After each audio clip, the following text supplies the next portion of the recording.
Hello అండి, అందరికీ నమస్కారం. నిన్న కొన్ని మంత్రాల గురించి చెప్పుకున్నాం కదండి. ఈరోజు కొన్ని మంత్రాల గురించి చెప్పుకుందాం. అయితే మనము భోజనం చేసేటప్పుడు చెప్పుకోయే మంత్రం బ్రహ్మార్పణం బ్రహ్మా హవిః బ్రహ్మాగ్నౌ బ్రహ్మాణాహుతం బ్రహ్మౌ తేన గంతవ్యం బ్రహ్మా కర్మ సమాధినా. ఈ మంత్రం వల్ల ఏంటంటే మన బుద్ధి పెరుగుతుందన్నమాట. ఇంకా అలాగే భోజనం ముందు ఇది చెప్పుకోవాలి. అలాగే దీపం వెలిగించేటప్పుడు ఇది మీ అందరికీ తెలిసే ఉంటుంది చాలామందికి. దీపం జ్యోతి పరబ్రహ్మ దీపం జ్యోతి జనార్దన దీపో హరతు మే పాపం దీపం జ్యోతిర్మనో నమోస్తుతే. ఈ మంత్రం ఏంటంటే దీపం వెలిగించి చెప్పాలన్నమాట. దీనివల్ల ఏమవుద్దంటే అన్ని పాపాలు నాశనం అవుతాయి. అలాగే పడుకుండే ముందు చెప్పబోయే మంత్రం అన్నమాట. కృష్ణాయ వాసుదేవాయ హరియే పరమాత్మనే ప్రణతక్లేశ నాశాయ గోవిందాయ నమో నమః. ఈ మంత్రం మాత్రం చాలా పవర్ఫుల్ అండి.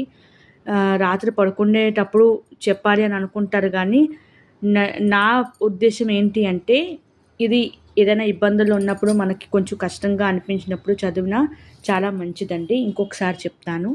కృష్ణాయ వాసుదేవాయ హరియే పరమాత్మనే ప్రణత క్లేశ నాశనాయ గోవిందాయ నమో నమః. ఓకేనండి.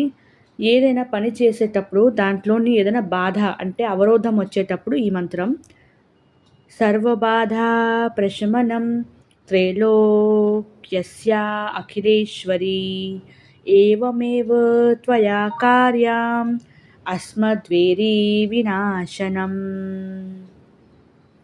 ఇంకోటి నెక్స్ట్ సంతానం గురించండి. అంటే మన సంతానం ఎప్పుడు కూడా ఆరోగ్యంగా ఉండాలి, లేకపోతే సుఖంగా ఉండాలి. సంతానం లేని వాళ్ళకి సంతానం ప్రాప్తి కోసం అన్నమాట, ఉండే వాళ్ళకి వాళ్ళ మంచి కోసము. దేవకీ సుత గోవింద వాసుదేవ జగత్పతే దేహి మే తనయం కృష్ణ త్వామహం శరణం గతః. మళ్ళీ చెప్తున్నాను. దేవకీ సుత గోవింద వాసుదేవ జగత్పతే దేహి మే తనయం కృష్ణ త్వామహం శరణం గతః.